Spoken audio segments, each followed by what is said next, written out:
called and told me that there'd been some charges and not to worry about what I read in the press because it was all manipulated and trumped up. And he said, and there are going to be people, you know, after me to do this and do that. And he said he might need a civilian lawyer, but he didn't know for sure. He said he didn't think it'd go that far because there's nothing to it. They finally got me over there, and I saw him, you know, and I hugged him, and I cried. And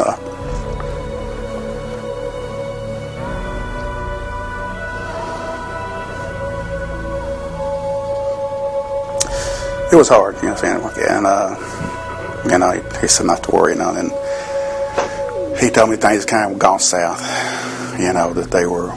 There was no case against him. There was nothing. He was like the #1 ace golden boy sergeant in the whole company. He was the company commander wanted him for his special protection or whatever. And they were going to send him to officers candidate school. I mean, he was pretty much thought of as the best of the best, which is kind of weird because he turned to the worst of the worst when it come down to saving people's hides. They were doing house to house, and they went in the house, and they had disarmed the guy. And for some reason, there's about 5 different stories on this about how the AK-47 got back on the bed next to the guy. And the guy motioned toward his gun. My son shot him. Reacted, shot him. To this day, he said he shouldn't have done that. He should have just butted him in the head with a rifle or whatever. I guess the biggest part about the whole thing and being there is the fact he shouldn't be there. That's the hardest part to accept. I'm a Vietnam veteran. My dad was in World War II. My granddad's won back to the Civil War. And all I'm saying is our military involvement in my family's over. And for them to dump on him like that and just throw him away, I'll never get over it. And we got a lot of work to do when my son gets out. But he has nothing to be ashamed of. I'm not proud of. I'd much rather be going to visit him in Leavenworth than be visiting Tombstone. The next speaker is an author and a seasoned professional who has been just lobbying and championing the cause of the United States military with every fiber of her being. Let me introduce Elizabeth Kilbride. Each of you here today heard from the mothers of Michael, Evan, Corey, Raymond, John, William, Larry, Michael, Joseph, and Michael about who these men were and are as sons. Each of these men is a human being who chose to lift their hand, take an oath to defend and protect the United States Constitution. Unfortunately, their rights under our Constitution were disregarded during their legal process, something none of us ever thought would have ever happened in America. In the cases of the Leavenworth 10, politics got in the way. These warriors have returned home, not as brave, decorated warriors who should have received a medal for doing their job on the battlefield. Instead, they were transported home in shackles, treated like dirt by their fellow warriors, stripped of their rank of lieutenant, sergeant, corporal, and private. Guess what? They are now known as 87503, 84486, 82477, 87613, 87356, and 87525.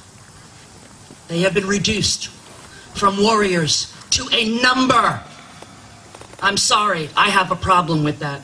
The very government they swore to defend and protect said thank you by disrespecting them, stripping them of their constitutional rights under the Uniform Code of Military Justice, and reduced them to just another number.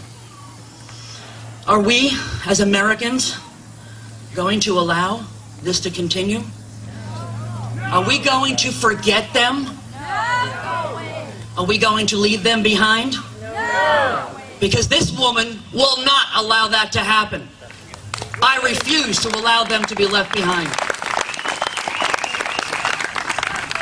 Colonel West and Staff Sergeant Horn, I thank you both for your service. Both of these men witness men such as these on the battlefield and can attest to their being highly trained, competent representatives of this great nation.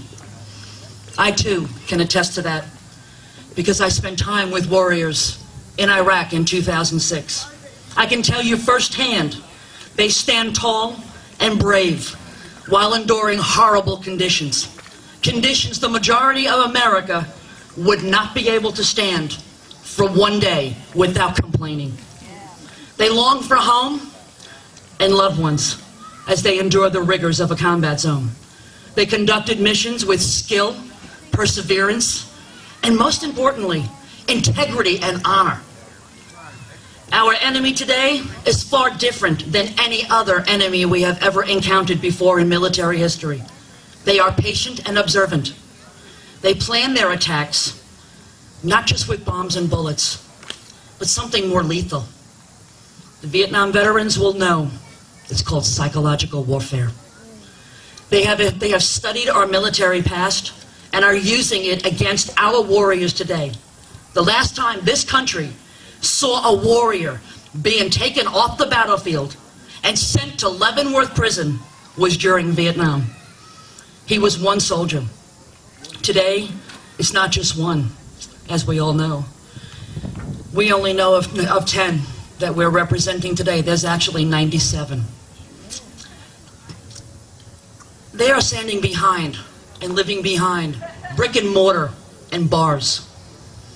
Their lives have been turned upside down because of that lethal weapon of psychological warfare. We as a nation cannot allow history to be repeated.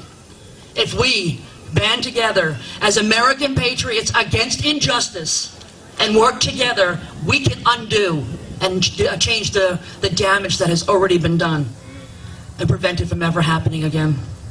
You know, in preparation for this, I found a quote by George Washington that says his best. He says, quote, "When we assumed the soldier, we did not lay aside the citizen," end quote. We must stop the military legal system from stripping our warriors of their civil rights. Did you know that our government today now offers the enemy combatants the opportunity to sign a pledge to never attack our warriors again? I like that laugh because that's what I've been saying too. Once they sign the pledge, they are then released back into their own community and to their loved ones. Why aren't our warriors given this same right, this same opportunity? Anyone who has a pair of eyes, as Colonel West and Staff Sergeant Horn and myself know, and a lot of the Vietnam vets out there, they know they will never be a model citizen. They're never going to wind up just going home and taking care of business with their family. Their objective is very clear. They wish to be a martyr, to live another day to kill our American soldiers who represent freedom. They are brutal killers and murderers who will destroy human life without hesitation. Al-Qaeda militants and insurgent groups get the get out of jail free card. Yet American warriors who are on the same battlefield are incarcerated behind these bars for doing what they were trained to do. That's your tax money being misspent and being thrown away completely. You know, this total situation reminds me of that Monopoly game, you know, where you get the get out of jail free card and you get to go and you collect $200. These 10 guys don't want $200. They don't even want to be bothered with getting the get out of jail free card. They just want to go home to their families. That's our job now. The only way we as Americans can help these incarcerated warriors is to put ourselves in their place. And I want to tell you a little bit about that, because you have to understand the complexities of war. They have witnessed their best friend being killed a few feet away or die in their own arms. They've seen children who only a few minutes before them were laughing and playing in the streets, only to be blown up by some insurgent. They think of home, their wives, their children, and long for the day when they can hold them and love them once again. They think of their parents and siblings and long for the home-cooked meals that are prepared by loving hands.